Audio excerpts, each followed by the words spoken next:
जय हिंद दोस्तों, welcome to our classes. कैसे हैं आप सभी? आई होप आप लोग अच्छे होंगे और अपनी पढ़ाई को बेहतर ढंग से कर रहे होंगे। डियर स्टूडेंट्स, आई स्टार्ट करते हैं प्रैक्टिस सेट नंबर 3 को। हमने आपको पहले बता दिया कि पूरी गर्मियों की छुट्टियों के लिए हमने ओवरऑल टारगेट रखा है 1378 क्वेश्चंस का, जिसमें आज हम लोग करेंगे क्वेश्चन 41 से लेकर के 70 तक। सेशन थोड़ा सा बड़ा होगा, पूरे सेशन में अंत तक जरूर बने रहिएगा। और आज जिन जिन टॉपिक की क्वेश्चन की हम प्रैक्टिस करने वाले हैं आपके सामने स्क्रीन पर दिख रहा है, आप देख सकते हैं। वर्ब है, आर्टिकल है और प्रोनाउन है। इन 3 टॉपिक का आज हम लोग प्रैक्टिस करेंगे, तो आप पूरे सेशन में अंत तक जरूर बने रहिएगा। कॉपी पेन लेकर बैठ जाइए। क्लास हम स्टार्ट करें इससे पहले आप सेशन को शेयर कर दीजिए, चैनल पर नहीं तो सब्सक्राइब कर लीजिए, वीडियो को लाइक कर दीजिए और पूरे सेशन में जरूर बने रहिएगा। और हाँ दोस्तों, हर क्वेश्चन का कमेंट बॉक्स में आप आंसर जरूर बताएंगे। प्रॉमिस करिए कमेंट बॉक्स में आंसर आप हर क्वेश्चन का बताएंगे। और यदि आपने अभी ज्वाइन किया है तो आप अपना नाम और अपना क्लास और आप किस विद्यालय में पढ़ते हैं आप उसको जरूर मेंशन करके भेजिए। तो आइए आज की क्लास को हम लोग स्टार्ट करते हैं। और पहला क्वेश्चन आपकी स्क्रीन पर ये रहा। क्वेश्चन देख सकते हैं आप कि C replied that C feels better. C replied that C feels better. आप देख सकते हैं यहाँ पे 2 सेंटेंस हैं। एक है आपका सी रिप्लाइड और दूसरा सी फील्स बेटर। तो मैं आपको अब देखिए ऑप्शन है, जरा आप देख लीजिए। फील है, फीलिंग है, फेल्ट है, नन ऑफ द फॉलोइंग। ध्यान से देखिएगा, feel, feeling, felt and none of the following. अब देखिए ग्रामर का कॉन्सेप्ट ये कहता है कि जब एक सेंटेंस के 2 भाग हों और पहला भाग पास्ट में हो, देखिए रिप्लाइड क्या है, पास्ट में है, तो उसके हिसाब से दूसरा भाग भी पास्ट में होना चाहिए। अब ऑप्शन ज़रा देख लीजिए, कमेंट बॉक्स में आंसर आप बताइए। फील जो है फर्स्ट फॉर्म है, प्रेजेंट को शो करता नहीं होगा। फीलिंग फोर्थ फॉर्म है, भी प्रेजेंट को शो करता है। फेल्ट, फील का सेकेंड फॉर्म फेल्ट होता है। नन ऑफ द फॉलोइंग होगा नहीं, इसलिए option number C will be the right answer कि C replied that C felt better. C replied that C felt better. Okay, चलिए क्वेश्चन नंबर 42 आपकी screen पर ये रहा। He said that his brother dash well. बिल्कुल आसानी से आपको आ रहा है। फिर यहाँ पर भी देखिए दो क्लासेस यहाँ पर हैं। पहला ही सेड है और दूसरा his brother well. Play, played, plays and playing. Option a play है, बी प्लेड है, सी प्लेज है और फोर्थ ऑप्शन प्लेइंग है। तो फिर वही चीज़ देखिए यहाँ पे, पहला भाग पास्ट में सेड लिखा हुआ है तो दूसरा भाग भी पास्ट में होगा। तो प्ले प्रेजेंट की वर्ब नहीं होगा, प्लेज भी प्रेजेंट की वर्ब है और प्लेइंग भी प्रेजेंट की वर्ब है। तो बचा आपका क्या ऑप्शन नंबर बी। तो B will be the right answer कि he said that his brother played well. I hope clear होगा। कमेंट सेक्शन में आप आंसर बताते रहें डियर स्टूडेंट्स, और मैच भी करते रहें कि कितना गलत कितना सही हो रहा है आपका। लास्ट में स्कोर आप बताइएगा। He said that his brother played well. Clear? चलिए नेक्स्ट आपके सामने question number 43। The teacher said that the sun dash very hot. ठीक, was, has, am, is। Answer बताएं आप लोग फटाफट कमेंट बॉक्स में आंसर बताएं कि the teacher said that the sun dash very hot, was, has, am, is। चलिए answer आप लोग बता रहे हैं। अब देखिए क्या होगा। द टीचर सेड, आपने देखा यहाँ भी पास्ट है डियर स्टूडेंट्स, आपने देखा यहाँ भी पास्ट है, लेकिन आप ये गलती कर बैठे। अगर आप पास्ट की वर्ब के साथ जा रहे हैं तो बिल्कुल गलत है, क्योंकि देखिए ये यूनिवर्सल ट्रूथ है कि जो सन है वो हॉट ही होता है, गर्म ही होता है। तो ये हम इसको प्रेजेंट में रखेंगे, पास्ट में नहीं लेकर के जाएंगे। तो वाज नहीं होगा, हैज़ भी नहीं होगा, एम भी नहीं होगा। आपका ऑप्शन नंबर डी सही होगा। इज़ कि द टीचर सेड, टीचर ने कहा कि the sun is very hot, सूर्य बहुत गर्म है। तो यूनिवर्सल हमेशा गर्म होता है, बदलता नहीं है। ठीक है, तो जो चीज़ यूनिवर्सल होती हैं उसके लिए हम प्रेजेंट टेंस का ही यूज़ करते हैं। क्लियर? चलिए next. My father gave me advices. देखिए एडवाइसेज के नीचे अंडरलाइन है। एडवाइसेज के नीचे क्या स्टूडेंट्स? अंडरलाइन है। एडवाइसेज यहाँ पर होगा कि क्या होगा, आपके सामने ऑप्शंस हैं। Advices, advice, advising and none of the above. Answer करें आप लोग। My father give me advices, my father give me advices, answer बताएं आप क्या होगा। चलिए मैं आपको बता रहा हूँ। एडवाइसेस कभी नहीं होता है डियर स्टूडेंट्स, हमेशा एडवाइस होता है, एडवाइसिंग भी नहीं होता। ऑप्शन नंबर बी सही होगा यहाँ पे कि my father gave me advice. Okay, चलिए ये 44 तक क्वेश्चन रहे आपके मतलब जिस भी टाइप के थे वो जनरली मतलब जो उसमें पूछा गया था मल्टीपल टॉपिक से थे। लेकिन अब यहाँ से क्लियर आपको 10 to 12 क्वेश्चंस देखने को मिलेंगे डियर स्टूडेंट्स आर्टिकल के। ओके, तो अभी आपने जैसे पीछे किया, अब आइए हम लोग चलते हैं क्वेश्चन नंबर 45 से। 45 नंबर क्वेश्चन है, देखिए इंक इज़, अच्छा ये टॉपिक स्टार्ट करूँ इससे पहले मैं कुछ जानकारी आपको दे दूँ यहाँ पे डियर स्टूडेंट्स। देखिए आर्टिकल 3 होते हैं, A N the. A N जो होता है इनडेफिनिट होता है, इनडेफिनिट आर्टिकल होता है, और जो द होता है वह डेफिनिट आर्टिकल होता है। तो ए का प्रयोग वैसे नाउन के पहले किया जाता है। पहली चीज़ तो ए एन का प्रयोग सिंगुलर नाउन के पहले होता है, और वैसे नाउन के पहले होता है ए का प्रयोग जिसके फर्स्ट लेटर का जो प्रोनाउंसिएशन है वो कॉन्सोनेंट से आए, और एन का प्रयोग वहाँ पर सिंगुलर नाउन के साथ होता है जहाँ पर उसके फर्स्ट लेटर का जो प्रोनाउंसिएशन है वो वॉवेल से आए। द होता है जो किसी भी चीज़ को डेफिनेट करता है, किसी भी नाउन को डेफिनेट करता है, और ए एन किसी भी नाउन को इनडेफिनेट करता है। क्लियर, चलिए स्टार्ट करते हैं question. Ink is dash useful article. अब देखिए यूजफुल कैसे लिखेंगे हम,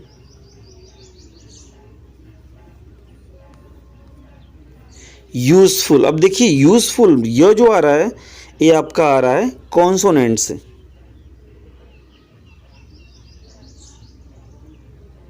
इंक इज, अब लिखा तो, अब लिखे पे नहीं जाना, लिखा तो वॉवेल से ही है, बट यूजफुल लिखते कैसे हैं, ये आपका कॉन्सोनेंट है, इसलिए हम एन के साथ नहीं, द के साथ नहीं, नो आर्टिकल के साथ नहीं, बल्कि ए के साथ जाएंगे कि ink is a useful article. ठीक, क्लियर। चलिए नेक्स्ट है आपके सामने, सीता इज डैश ब्यूटीफुल। अब कैसे लिखते हैं ब्यूटीफुल, देखिए कैसे लिखते हैं, ये भी आपका वॉवेल से, सॉरी कॉन्सोनेंट से आ रहा है, इसलिए हम यहाँ पर न तो एन के साथ जाएंगे, न तो द के साथ जाएंगे, न तो नो आर्टिकल के साथ जाएंगे, बल्कि हम जाएंगे आर्टिकल ऑप्शन नंबर सी के साथ कि Sita is a beautiful girl. Clear, answer आप लोग कमेंट बॉक्स में डियर स्टूडेंट्स बताते रहें। क्वेश्चन 47 आपके सामने, 47, I do not like dash dishonest man. अब देखिए अगर यहाँ पर ये डिसऑनेस्ट वर्ड नहीं होता डियर स्टूडेंट्स तो हम ए के साथ जा सकते थे कि I do not like a man, but dishonest इसको क्लैरिफाई कर रहा है कि भाई ये बेईमान है, तो कंफर्म द के साथ जाएंगे, और द आपका ऑप्शन नंबर ए में दिख रहा है, तो I do not like the dishonest man, मतलब मैं बेईमान लोगों को पसंद नहीं करता हूँ। I do not like the dishonest man, यहाँ पर आप न तो ए के साथ जाएंगे, न तो एन के साथ जाएंगे, और न ही नो आर्टिकल के साथ जाएंगे, यहाँ पर आप जाएंगे I do not like the dishonest man. I hope clear होगा। चलिए कमेंट बॉक्स में आंसर बताते रहें आप। Question 48, English is dash easy language. अब देखिए ईजी कैसे लिखेंगे, ईजी, अब देखिए लिखा भी वॉवेल से है और प्रोनाउंसिएशन भी वॉवेल से है, धड़ल्ले से आप लगा सकते हैं एन, यहाँ पे कोई डाउट नहीं है। आप बी के साथ जाएंगे कि English is an easy language, English is an easy language, न ही ए होगा, न ही द होगा, न ही नो आर्टिकल होगा। क्लियर, ऑप्शन नंबर बी के साथ हम लोग यहाँ पे जाएंगे 48 के साथ। ठीक, क्वेश्चन नंबर 49 आपके सामने है। 49 क्वेश्चन नंबर आपके सामने, ज़रा ध्यान से देखिएगा। Who shut dash door, the a an no article, the a an no article, answer बताएं आप लोग। देखिए बिल्कुल फिक्स कर रहा है, बोल रहा है कि हु शट द डोर, दरवाज़ा भाई किसने कौन बंद करता है, हु शट द डोर, दरवाजा कौन बंद करता है, तो ऑप्शन नंबर ए के साथ जाएंगे, the who shut the door, no a, no an, no article, okay clear है, हु शट द डोर यहाँ पे आंसर आपका राइट होगा, क्लियर। चलिए क्वेश्चन नंबर 50 के साथ हम लोग आते हैं। Do not open, do not open, बिल्कुल इस मतलब क्या बोल रहा है कि खिड़की मत खोलो भाई, फिक्स कर रहा है, बिल्कुल डेफिनेट कर रहा है, तो डेफिनेट आर्टिकल यहाँ पे ऑप्शन नंबर सी के साथ हम जाएंगे, तो option number C will be the right answer. Do not open the door, sorry do not open the window, खिड़की मत खोलो, तो ऑप्शन नंबर सी के साथ जाएंगे। आप लोग इवेलुएट करें फ्रेंड्स, आप लोग कमेंट बॉक्स में आंसर बताते रहें। जो लोग भी नए जुड़ रहे हैं कृपया, अगर आप पहले से हैं इस चैनल को सब्सक्राइब नहीं किया है तो ज़रूर सब्सक्राइब करिए, बेल आइकन प्रेस करिए और ऑल के बटन को प्रेस करिए ताकि मेरे हर वीडियो को नोटिफिकेशन सबसे पहले आपको मिले। और हाँ, यदि आप अभी जुड़ रहे हैं तो प्लीज़ प्लीज़ वीडियो को शेयर कर दीजिए। चलिए अगले क्वेश्चन पे 51 पे चलते हैं हम लोग। स्विच ऑफ, यहाँ पर भी फ़ैन को डेफिनेट ही कर रहा है डियर स्टूडेंट्स, आप लोग जा सकते हैं, डेफिनेट मैंने बोल दिया तो आई होप आप समझ गए होंगे। ऑप्शन नंबर बी के साथ हम लोग जाएंगे यहाँ पे कि स्विच ऑफ द फैन, पंखा बंद करो, बिल्कुल इशारा करते हुए डेफिनेट करके बोल रहा है, मतलब इशारा करते हुए दिखा के बोल रहा है स्विच ऑफ द फैन, पंखा बंद करो, ठीक है। ए एन नो आर्टिकल नहीं होगा, द के साथ हम जाएंगे, switch off the fan, clear. 52 के साथ क्वेश्चन, बहुत ही प्यारा सा क्वेश्चन है, इसमें थोड़ा समय लेंगे हम। देखिए 3 ब्लैंक यहाँ पर हैं, आर्टिकल के 3 ब्लैंक है स्टूडेंट्स, एवरेस्ट के पहले, हाईएस्ट के पहले और वर्ल्ड के पहले। ऑप्शन ए जैसे एवरेस्ट इज, पहले dash, Everest is dash highest peak in dash world, A and the, A the, A the.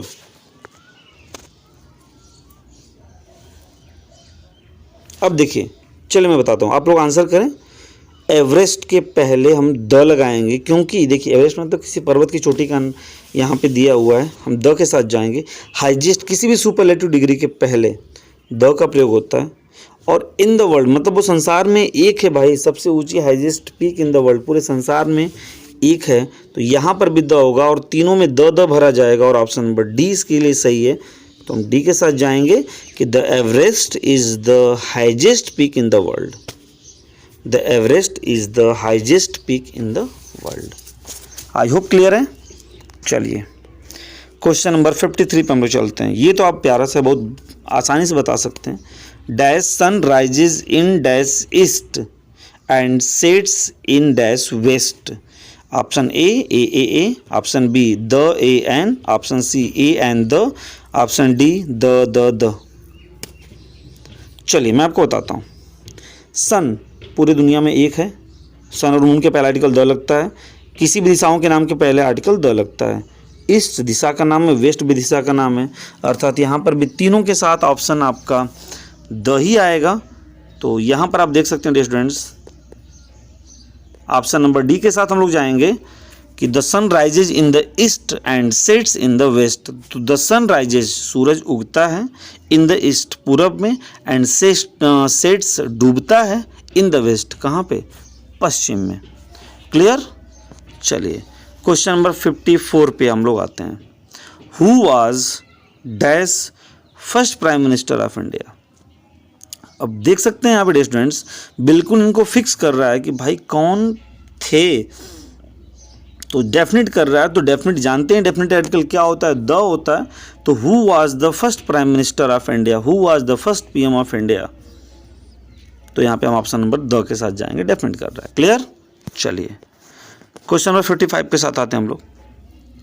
I read dash Gita daily, मैं डेली गीता पढ़ता हूँ भाई, a and the no article, a and the no article, किसके साथ जाएंगे आप लोग जल्दी बताएं। चलिए जिसके साथ भी जाते हैं, हम किसके साथ जाते हैं ज़रा ध्यान से देखिएगा। हम तो भाई चलेंगे ऑप्शन नंबर द के साथ, रीजन इसका देखिएगा ध्यान से, गीता हॉली बुक है, पवित्र ग्रंथ है, इसलिए इसके पहले हम आर्टिकल द का प्रयोग करेंगे। I read the Gita daily, मैं डेली गीता पढ़ता हूँ, मैं डेली गीता पढ़ता हूँ।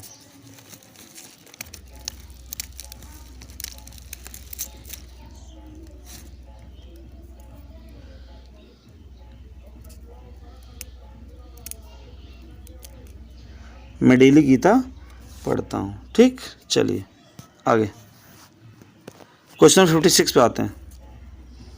Question 56, she is going to catch dash first train. अब देखिए first, second, third, fourth, fifth ये नंबर्स हैं आपके, और इनके पहले देखिए बिल्कुल डेफिनेट बोल रहा है कि किसके साथ आपको मतलब कौन सी ट्रेन पकड़नी। भाई ट्रेन यदि होता तो बात समझ में आती, ट्रेन कोई सी भी ट्रेन होती, बट डेफिनेट कर रहा है कि फर्स्ट ट्रेन को ही पकड़ना है। तो ऑप्शन नंबर सी के साथ जाएंगे, द के साथ जाएंगे। सी इज गोइंग, वह जा रही है, टू कैच पकड़ने के लिए, द फर्स्ट ट्रेन पहली ट्रेन को। क्लियर है? चलिए, तो ये रहे आर्टिकल के क्वेश्चन। आप लोग इवेलुएट कर सकते हैं, मूल्यांकन अपना कर सकते हैं कि कितना आपने सही किया है। ओके, चलिए अब आते हैं हम प्रोनाउन पे। अब डियर फ्रेंड्स, आप प्रोनाउन आपको पता है, मैं कुछ इसके बारे में बताना चाहूँगा आपको। प्रोनाउन एक ऐसा वर्ड है जो सेंटेंस में सब्जेक्ट या ऑब्जेक्ट के प्लेस पर यूज़ किया जाता है। सब्जेक्ट ऑब्जेक्ट के प्लेस पे क्या करते हैं, इसको हम यूज़ करते हैं। सब्जेक्टिव केस होता है, ऑब्जेक्टिव केस, मतलब इसका सब्जेक्ट के स्थान पे भी यूज होता है, ऑब्जेक्ट अर्थात सब्जेक्टिव भी होता है और ऑब्जेक्टिव भी होता है। तो उसे हमें ध्यान रखना है। अब क्या कब सब्जेक्ट और कब ऑब्जेक्ट होता है, तो वर्ब से इसको डिवाइड करेंगे। वर्ब से पहले होगा तो सब्जेक्ट होगा, वर्ब के बाद होगा तो ऑब्जेक्ट होगा। चलिए क्वेश्चन नंबर 57 आपके सामने ये रहा, देखिए। Dash went to America, America गया लास्ट वीक, पिछले सप्ताह, मतलब पिछले सप्ताह अमेरिका गया। अब देख सकते हैं वेंट आपकी क्या है, वर्ब है। आप लोग आंसर बताएं, आप लोग कमेंट बॉक्स में आंसर बताएं, ये देखते भी रहें और आंसर आप बताएं, ठीक है। अब देखिए ऑप्शन में जरा देखें, हिम लिखा है जो ऑब्जेक्ट है, हिज लिखा है पॉजिटिव एडजेक्टिव है, हर लिखा है ये भी ऑब्जेक्ट नहीं, ये भी पॉजिटिव एडजेक्टिव है। तो दो पॉजिटिव एडजेक्टिव एक ऑब्जेक्ट दिया है, और वर्ब से पहले की जो प्लेस होती है वो सब्जेक्ट की होती है। तो सब्जेक्ट यहाँ पे एक ही ऑप्शन में आपका दिख रहा है, ऑप्शन नंबर सी में, अर्थात ही। तो he went to America last week, he went to America last week, he went to America last week, he went to America last week. Clear? चलिए question number 58, dash comes here by car. Comes means आता है, here यहाँ, by car किसके द्वारा, car के द्वारा, मतलब car के द्वारा यहाँ आता है। भाई कौन आता है जरा बताएं, सब्जेक्ट हमें चाहिए, क्योंकि देखिए एक कम्स आपका वर्ब ही है, तो कम्स के पहले, कम वर्ब है तो वर्ब के पहले सब्जेक्ट चाहिए। तो हिम देखिए ऑब्जेक्ट है, हर पॉजिटिव एडजेक्टिव है, देम भी ऑब्जेक्ट है, तो बचा क्या ऑप्शन नंबर डी जिसमें सी लिखा है। तो सी कम्स हियर, वह यहाँ आती है बाई कार, किस चीज़ के द्वारा, कार के द्वारा। तो सी कम्स हियर बाई कार, वह यहाँ कार के द्वारा आती है या कार से आती है। क्लियर? चलिए क्वेश्चन नंबर 59 आपके सामने ये रहा, dash are devoted to music. Are devoted समर्पित है, टू म्यूजिक किस चीज़ के लिए, संगीत के लिए, संगीत के लिए समर्पित है। अब देखिए फिर आर यहाँ पे वर्ब है, तो वर्ब के पहले आपको क्या चाहिए, सब्जेक्ट ही चाहिए। अब देखिए देम, मी, दे, हिम, देम ऑब्जेक्ट है, नहीं होगा। आप लोग आंसर बताएं, मी ऑब्जेक्ट है, ये भी नहीं होगा, हिम ऑब्जेक्ट है, ये भी नहीं होगा। बचा क्या आपके पास ऑप्शन नंबर सी, दे। तो they are devoted to music, they are devoted to music. Clear? Question number 60 आपके सामने ये रहा, देखिए। You and dash are good friends. देखिए यू एंड, अब यहाँ पर क्या चीज़ें आपको समझ, जरा ध्यान से देखिएगा कि यहाँ पर वर्ब से पहले जरा हम ध्यान दें, यहाँ पे वर्ब से पहले जरा हम ध्यान दें, तो वर्ब से पहले हमें एक सब्जेक्ट मिला है। तो जब एक सब्जेक्ट एंड से जुड़ा हो ना, तो उसके साथ जो दूसरा सब्जेक्ट आएगा वो भी सब्जेक्ट ही, सब्जेक्टिव केस में ही होगा। मतलब वर्ब से पहले जो केस होती है वो सब्जेक्टिव केस होती है। तो एक आपने ऑलरेडी सब्जेक्ट रख लिया है, तो दूसरा इसके साथ सब्जेक्ट ही आएगा, ऑब्जेक्ट नहीं आएगा। फिर से समझते हैं, जब आपने वर्ब एक लिखा और वर्ब से पहले आपने एक सब्जेक्ट रखा और उसको जोड़ा एंड से, तो जो दूसरा उसके साथ आएगा ना वो भी सब्जेक्ट ही आएगा, वो ऑब्जेक्ट नहीं आएगा। अर्थात दो सब्जेक्ट एक साथ जुड़ते हैं, एक सब्जेक्ट और एक ऑब्जेक्ट नहीं जोड़ा जाता है। जुड़ेंगे तो दो सब्जेक्ट जुड़ेंगे तो दो ऑब्जेक्ट जुड़ेंगे वर्ब के बाद। क्लियर? तो यहाँ पर देखिए मी ऑब्जेक्ट है, नहीं होगा, हिम ऑब्जेक्ट है, नहीं होगा, हर ऑब्जेक्ट है, नहीं होगा। ऑप्शन नंबर सी सही होगा, आई, अर्थात you and I are good friends. अब यहाँ पे कॉन्सेप्ट बन जाता है कि जब दो प्रोनाउन एंड से जुड़े हों तो उनके साथ वर्ब प्लूरल होती है। तो आप आई के साथ एम खोज रहे होंगे आप, बट ऐसा कुछ नहीं है। यहाँ पर सीक्वेंस ये है कि जब दो सब्जेक्ट एंड से जुड़े हैं तो उनके साथ आने वाला जो वर्ब होता है वो प्लूरल होता है। क्लियर? चलिए क्वेश्चन नंबर 61 देखिए, Radhika and dash are not going to cinema. देखिए राधिका और उसके साथ क्या, are not going to cinema, cinema नहीं जा रहे हैं। अब देखिए, अब यहाँ पर क्या है कि वर्ब से पहले यदि आपने एक नाउन रखा है, ठीक, तो नाउन तो भाई सब्जेक्ट हो गया। तो अब जो केस आएगी, एंड से आपने जोड़ भी रखा है तो उसके साथ जो केस आएगी वो भी सब्जेक्टिव केसे आएगी, चाहे वो नाउन की हो चाहे वो प्रोनाउन की हो। फिर से सुनिएगा मेरी बात को, वर्ब से पहले यदि आपने एक नाउन रखा है और उसको एंड से जोड़ा है और दूसरा स्थान खाली है तो वहाँ पर भी सब्जेक्ट ही आएगा, चाहे वो नाउन हो चाहे प्रोनाउन हो। तो अब देखिए यहाँ पे राधिका एंड आर, तो आर से पहले राधिका जो है वो नाउन है।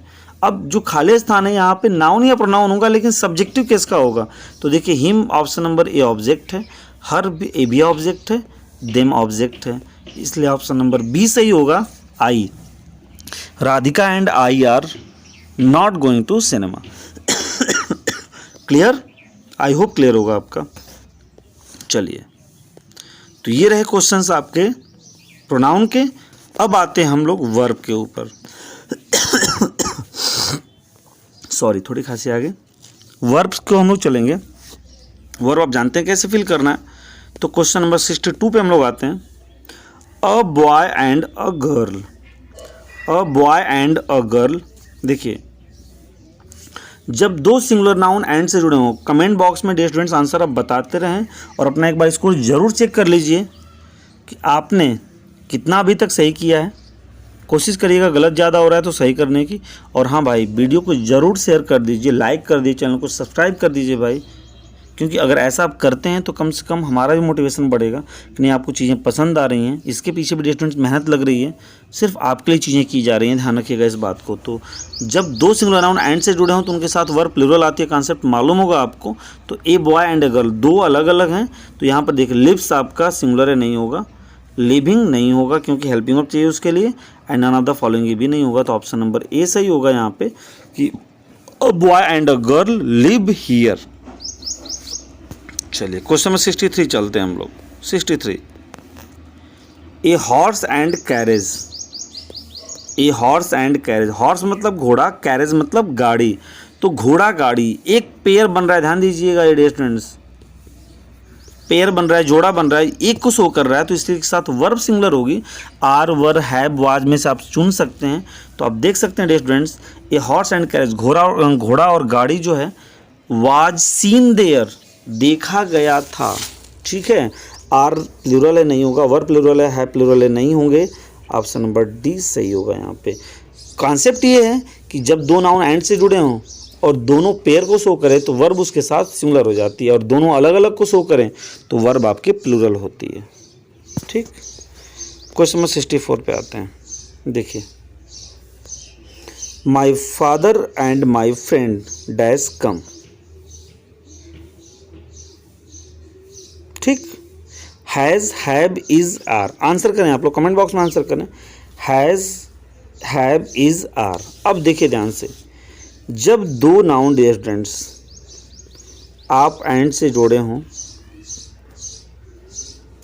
और दोनों के पहले आपने कोई पजेसिव एडजेक्टिव या फिर आर्टिकल का प्रयोग किया हो, तो आप देख सकते हैं फादर है एक, फादर के पहले पजेसिव एडजेक्टिव माई है, फ्रेंड है, इसके पहले पजेसिव एडजेक्टिव माई है। तो इस कंडीशन में दोनों नाउन अलग अलग होंगे। जैसे माई father and my friend, my father अलग है और माई फ्रेंड अलग हैं, दोनों अलग अलग हो गए, तो दैट मीन्स ये प्लूरल हो गए। और इनके साथ वर्ब कैसी आएगी, प्लूरल आएगी। तो देखेंगे आप, हैज सिंगुलर है, नहीं होगा, इज सिंगुलर है, नहीं होगा, बचे दो हैव और आर।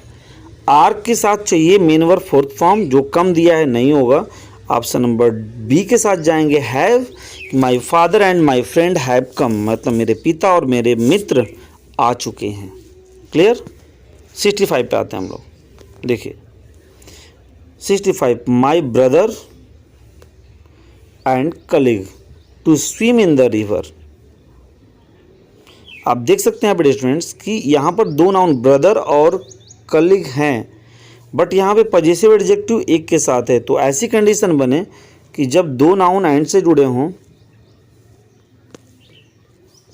और किसी एक के साथ, पहले वाले के साथ पजेसिव एडजेक्टिव या आर्टिकल यूज़ किया गया हो, तो उसके साथ verb dear students singular form में आती है, क्योंकि दोनों उस समय एक होते हैं। तो देखिए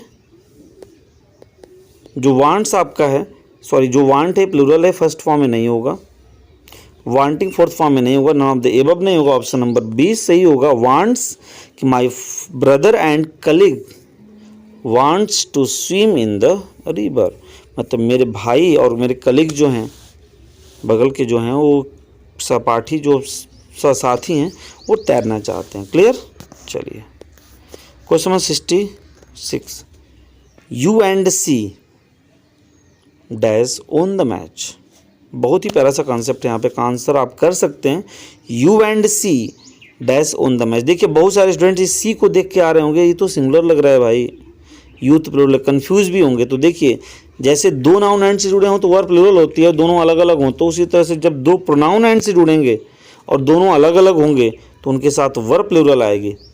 तो है देखिए सिंगुलर है प्लूरल है, हैड प्लूरल और सिंगुलर दोनों है, तो इसलिए ऑप्शन नंबर बी और सी दोनों सही है। तो दोनों तो लगाएंगे नहीं, तो इसलिए ऑप्शन नंबर डी के साथ जाएंगे, बोथ बी एंड सी। चलिए question number 67, each dash to do this work. प्यारा सा कॉन्सेप्ट है, जरा समझ लीजिएगा। ईच जब एज ए सब्जेक्ट यूज़ किया जाए तो वह सिंगुलर होता है, ईच मीन्स प्रत्येक होता है, और जब सब्जेक्ट के रूप में यूज़ किया जाए तो वो सिंगुलर होता है और वर्ब अपने साथ सिंगुलर लेता है।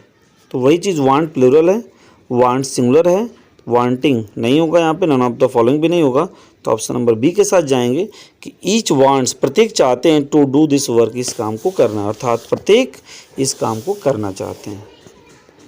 चलिए क्लियर है। 68 के साथ चलते हैं हम लोग अब। Each boy and each girl. देखिए कॉन्सेप्ट यहाँ पे बहुत प्यारा सा 68 में, आप लोग आंसर बताते रहे, मैं कॉन्सेप्ट बता रहा हूँ अभी, कि जब दो सिंगुलर नाउन एंड से जुड़े, सॉरी एंड से जुड़े हों, जब दो सिंगुलर नाउन एंड से जुड़े हों और दोनों के पहले ईच का प्रयोग किया गया हो, तो वह सिंगुलर होते हैं और उनके साथ वर्ब सिंगुलर आती है। तो each boy and each girl, प्रत्येक लड़का और प्रत्येक लड़की, ठीक है, is singing a song, singular verb होगी। ध्यान दीजिएगा, जब दो सिंगुलर नाउन एंड से जुड़े हों और प्रत्येक के पहले ईच का प्रयोग किया गया हो तो वो सिंगुलर होते हैं और उनके साथ जो वर्ब होती है वो भी सिंगुलर फॉर्म में यूज़ की जाती है। ठीक है, तो each boy and each girl is singing a song, प्रत्येक लड़का और प्रत्येक लड़की क्या गा रहे हैं, गीत गा रहे हैं। ठीक है, चलिए 69 क्वेश्चन पे आते हैं हम लोग। My sister and my friend. देखिए फिर वही कॉन्सेप्ट आ गया, my sister and my friend, दोनों के साथ पॉजिटिव एडजेक्टिव है, दोनों अलग अलग है, माई सिस्टर अलग, माई फ्रेंड अलग। डैश पनिश्ड मी, मुझे मतलब पनिश किया, ठीक है, पनिश किया, तो वर्ब प्लूरल होगी। तो देखिए हैज सिंगुलर है, नहीं होगा, हैज दोनों बार हैज दे दिया क्या मैंने यहाँ पर। देखिए एक में हैव ऑप्शन होना चाहिए, एक में ऑप्शन हैव होगा, तो हैव और हैड, हैड सिंगुलर प्लूरल दोनों होता है, तो इसलिए ऑप्शन नंबर डी के साथ हम लोग जाएंगे, बी एंड सी। ठीक है, इसको आप कर लेंगे, ठीक है ना। And this will the last question of this session. I know, I know मैं जानता हूँ, हु मतलब कौन। अब देखिए हु आप देखेंगे, कहेंगे कि हु तो सर सिंगुलर, तो सिंगुलर होनी चाहिए, नहीं भाई, हु के साथ यहाँ पर देखिए जो ऑब्जेक्ट ये लिखा हुआ है, क्योंकि हु यहाँ पे कंजक्शन का काम कर रहा है, तो यू यहाँ पर सब्जेक्ट है, तो हम क्या करेंगे कि वर्ब प्लूरल लगाएंगे, यू के अकॉर्डिंग लगाएंगे। तो इज देखिए सिंगुलर है, वाज सिंगुलर है, हैव नहीं होगा, आर होगा यहाँ पे कि I know who are you, I know who are you. तो okay students, thanks for watching, thanks for watching. यदि आप इस समय तक सेशन में बने हुए हैं तो आपका बहुत बहुत धन्यवाद। मुझे अगर समझ में आ गया, यदि आप बने हुए हैं तो आपको सेशन ज़रूर पसंद आ रहा है डियर स्टूडेंट्स, तो कृपया चैनल को बढ़ाने में मेरी मदद करें। कंटेंट कैसा लग रहा है सबसे पहले वो बताएं, अपना स्कोर ज़रूर बताएं और डेली बेसिस पे अपने नोटबुक में क्वेश्चंस आप नोट ज़रूर करें डियर स्टूडेंट्स। यदि आपको पीडीएफ चाहिए तो आप मेरे व्हाट्सएप नंबर पे व्हाट्सएप कर सकते हैं, मैं आपको पीडीएफ सेंड कर दूंगा। ओके, अपना नाम और क्लास और विद्यालय के साथ आप अपना व्हाट्सएप पे सेंड करेंगे, मैं आपको पीडीएफ सेंड कर दूंगा, ठीक है। बट नोट्स आप ज़रूर बनाएंगे। और लास्ट में यही कहूँगा डियर स्टूडेंट्स कि अधिक से अधिक चैनल को सब्सक्राइब करिए, शेयर करिए, वीडियो पसंद आए तो लाइक करिए और चैनल को सब्सक्राइब करना बिल्कुल ना भूलें। बाकी चीज़ें तो आप समझते हैं। मिलते हैं कल। आज का सेशन अच्छे से आप करिएगा। Okay, thank you so much.